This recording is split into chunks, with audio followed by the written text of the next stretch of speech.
இது பாருங்க, இது வந்து ஆரஞ்சு. இந்த கெமிக்கல் தான் அவங்க வந்து கலக்குவாங்க. இதான் நான் இப்போ தொட்டு பார்த்தேன். என்னோட கை கழுவுனதுக்கு அப்புறமா இப்படிதான் இருக்கு. பாருங்க அவ்வளவு திக்னஸ்.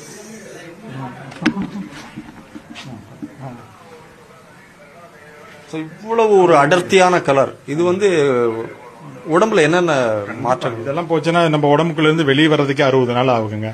நார்மலாவே வெளியே வராது. இதெல்லாம் பாத்தீங்கன்னா இந்த கலர்ஸ் எல்லாம் அப்படியே போய் நம்ம குடல்ல அப்படியே போய் ஒட்டிக்கும்.